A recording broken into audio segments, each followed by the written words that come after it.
What is going on? Welcome to this hobby of ours, yours and mine. I deliberated, both of those, whether or not to do this episode. This episode is more or less a redux of one of my very first episodes. You know, having been on the block for nearly 3 years at this point, some of those first episodes are difficult to watch for a couple of reasons. Low production value, inexperience, yada yada yada.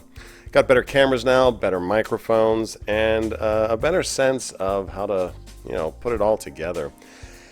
This Cartier watch, and this book, to be fair, we're going to look at it at the end. This is a Cartier tank book. It's my only Cartier book, and we're going to be looking at a Ronda Santos today, so it's just some background fodder for us to have there. And the fact that this particular page is the Cartier watchmaker doing his thing, I figured why not include that in the background as we contemplate. D, who do you think you are to modify Cartier?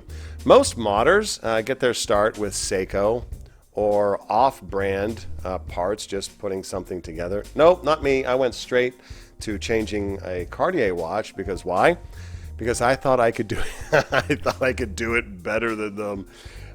Feel free to choke me out and throw me out the door with that sort of thinking. But by the end of this, you tell me. I would love to hear your perspective on this piece. I absolutely adore it. It's my Cartier, and it's my fun, and I God willing, I don't intend of ever selling it. But if you like this, then I can teach you how to modify one to your liking as well. So what are we looking at here? This piece, wasn't that a cool effect? It was just sitting there the whole time. This piece is the Cartier, Cartier Santos Ronda 150th anniversary. Produced in 1997, limited edition of 1,847 watches. It is, let's put some numbers up on the board. You can see the reference number there. No need for me to read to you unless you like that. But this watch started its life. Let's put a quick picture up as to how this watch started its life. This watch used to be two-tone. And you can see it is pleasantly not that any longer. And what did I do to change this watch? Precious little, as it so happens.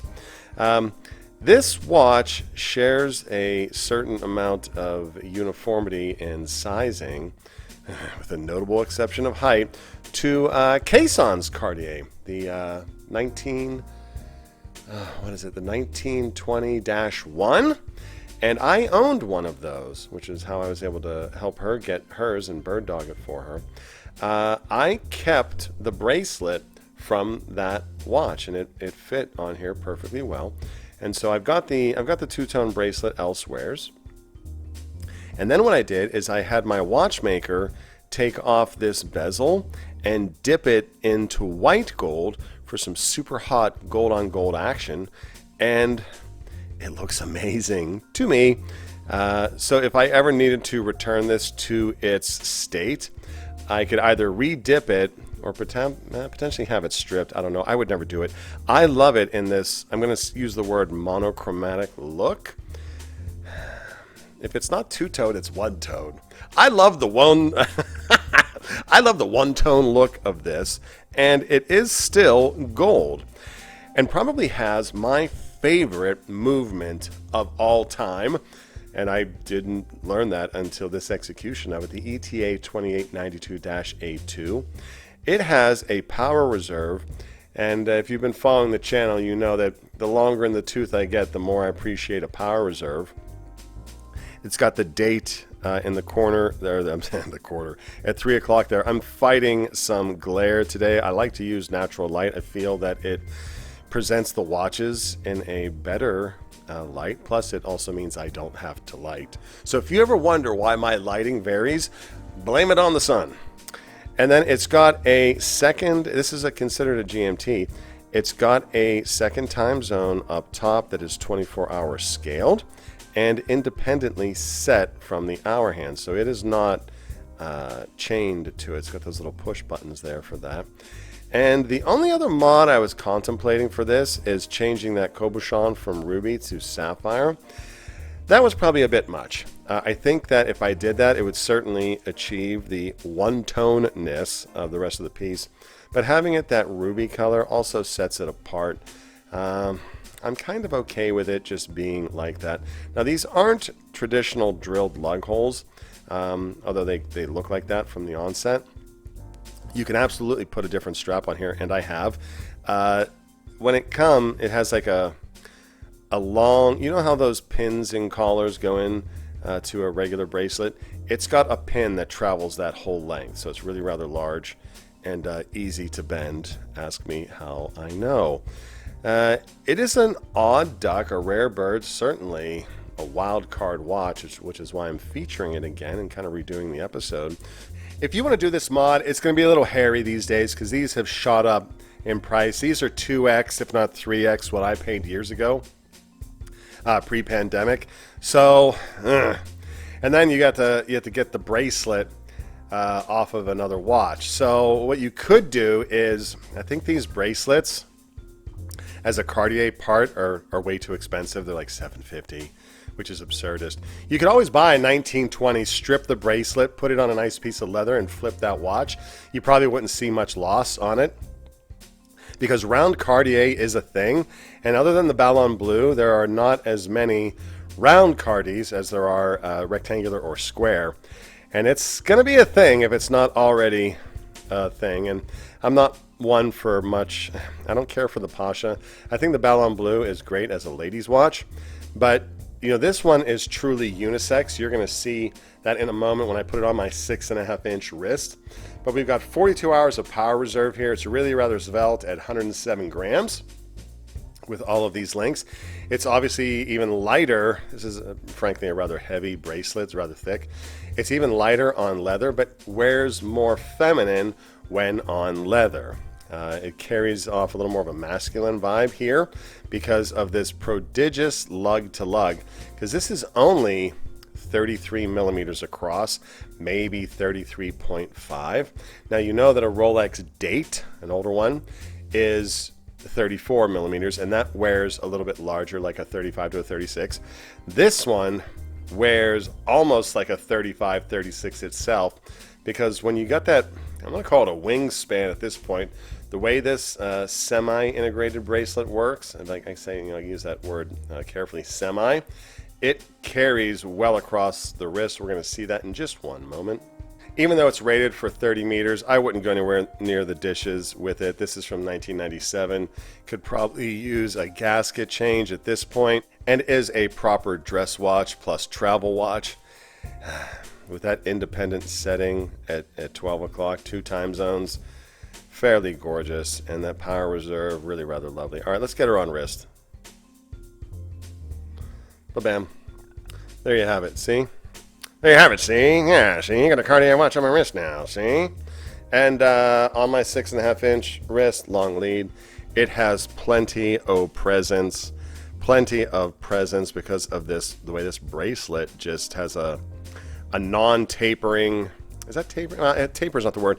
The bracelet doesn't drop off until it's well around the wrist because of how it's just structured. It's kind of got this unusual linkages that just don't give itself, it's certainly comfortable, but it doesn't give itself, or rather lend itself to a quick drop off. So it's really carrying off really rather well on wrist. I think not sure how to do this. Maybe I need to do a split screen with it on leather in order for you to get a sense of what this is going to look like on strap. Or, you know what, I could go buy another one, modify it, put it on strap, and then come back. Let me think.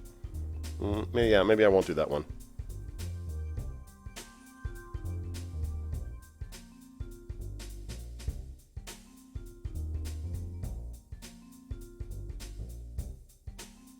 On nothing less than a Jean Rousseau with contrasting blue stitching that picks up the blued hands, Cartier clasp.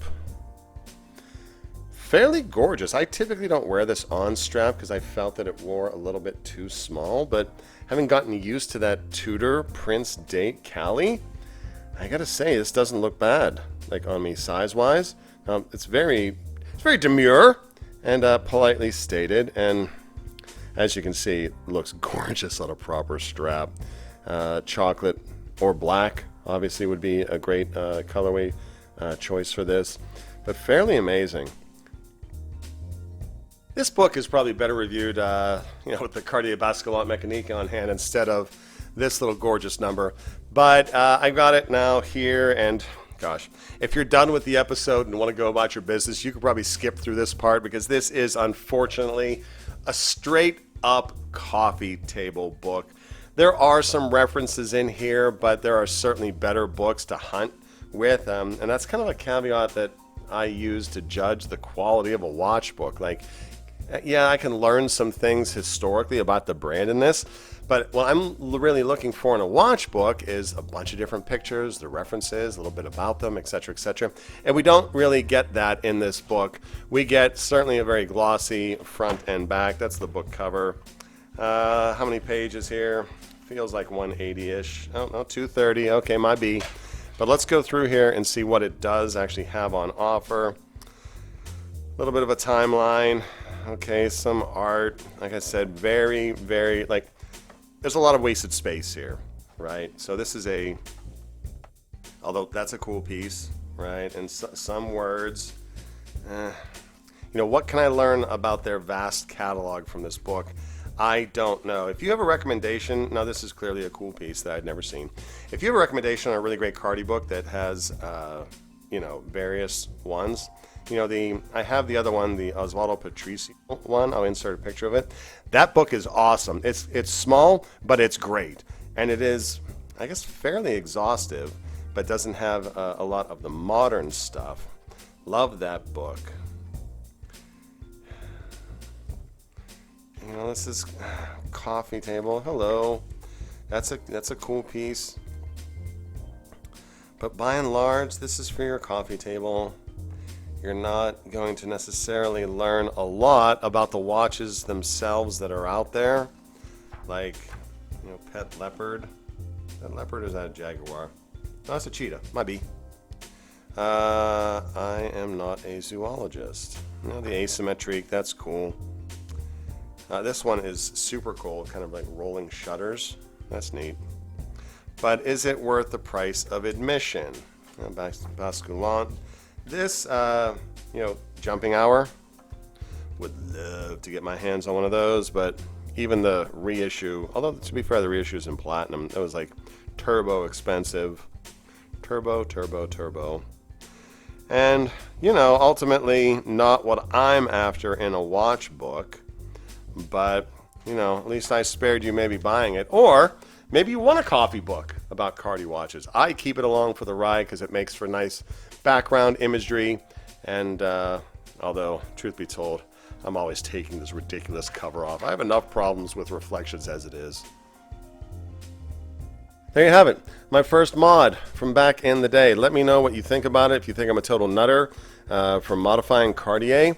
This wasn't too steep of a mod, considering I had the 1920 watch first, so I had that bracelet in hand, and when I picked this one up, I was able to quickly check that. Bit of disappointment due to the height. I couldn't easily swap the stainless colored bezel on the 1920 to this. I tried. This one is higher, stands higher than that one with the glass, the crystal, and I totally borked the screws. There's like 8 screws going around to put this in. I actually had to have my main man Joe sort me out and make me a screw in order to get this Humpty Dumpty put back together. Love me some SJR, Joe. Thank you so much for being my partner on this little adventure. Couldn't have done it without you, my friend. So there you have it. Cartier, baby, Cartier. I hope that wherever you are in this wonderful, beautiful hobby of ours, you are blessed, you are doing well, and you're having fun with your watches, right? My watch, my fun, your watch, your fun. As long as you're not trying to mislead somebody when you sell it on, go have at it, and we'll catch you in the next one. Peace. Pick up a book. 1001 Watch Designs, Volume 1. We've got line art, oil paintings, steampunk, and even super duper realistic ones. Ones that you could probably put on your wrist today. It's a good bit of fun and a great way to share your support. Thanks for coming along on the ride.